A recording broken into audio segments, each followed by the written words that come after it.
I loved Elvis.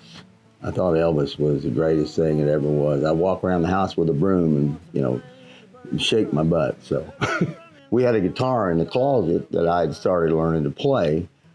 And my dad saw it. He says, "What's that? You playing that guitar?" And he says, "You ain't gonna play no guitar, boy. You're gonna get a sheepskin on the wall." And I'm like, "What's a sheepskin?" Well, I soon found out that was a diploma. With that being said, my mom, against his will, bought me a guitar for Christmas. And we hid it under the bed and with an amplifier and everything. And one day he comes home early from work and he hears me playing, practicing, and he hit the ceiling. "I told you not to buy that boy that guitar." And my mom said, "You leave him alone." The first time I ever stood up to my dad. "Thank you, Mom." My dad came home one day, though, after, we'd been, he knew I was playing the guitar. And he brought this little Sony recorder, a reel-to-reel deck. And we finally got it working. I had my guys over there, and we were just rehearsing. And he says, "Why don't you get over there and play a little bit, And so that was kind of the way my dad said it was okay. I went to college, got a sheepskin on the wall. Then after college, I moved to Chicago, and I had a band up there for like 8 years. Make a long story short, I moved to Nashville in 1982, and I meet this guy, and I didn't know who he was. He was at RCA.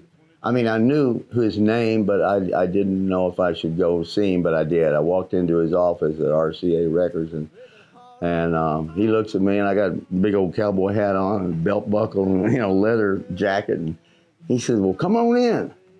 So I go on in, and I play him a couple songs, and he says, "That's a hit. That's a hit right there. I'm going to take you in the studio. I love your voice." And he said, "I'm going to take you in next week." And I'm like, "What?" His name was Tony Brown, and he had been a piano player for Elvis at Graceland and also in Las Vegas. He tried to get me a deal at RCA, and that didn't work out. And the head of RCA said, "Well, that I sounded like Steve Wariner." And Tony said, "Hell, you don't sound like Steve Wariner." And I said, "Well, I love Steve Wariner. He's one of my heroes too." And so he said, "Well, okay, listen. Write me a song for Steve because I'm cutting an album on him." I write this song with a buddy of mine, take it down to him, and like 3 months, it was written and demoed and picked as the title of the album and the first single, a little song called "Midnight Fire." I tell you what, let me play a little bit of that for you. Right. In someone else's rain, and our hearts are filled with doubt, but the fire's getting hotter, and we just can't put it out. Midnight fire, love, sweet desire, burning hole in the heart of the night.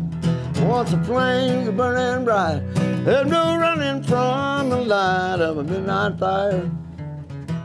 Midnight fire, a midnight fire. And then he did this song. "You're giving me heart trouble. Never had a lover ever play with my heart this way. You're a regular heart."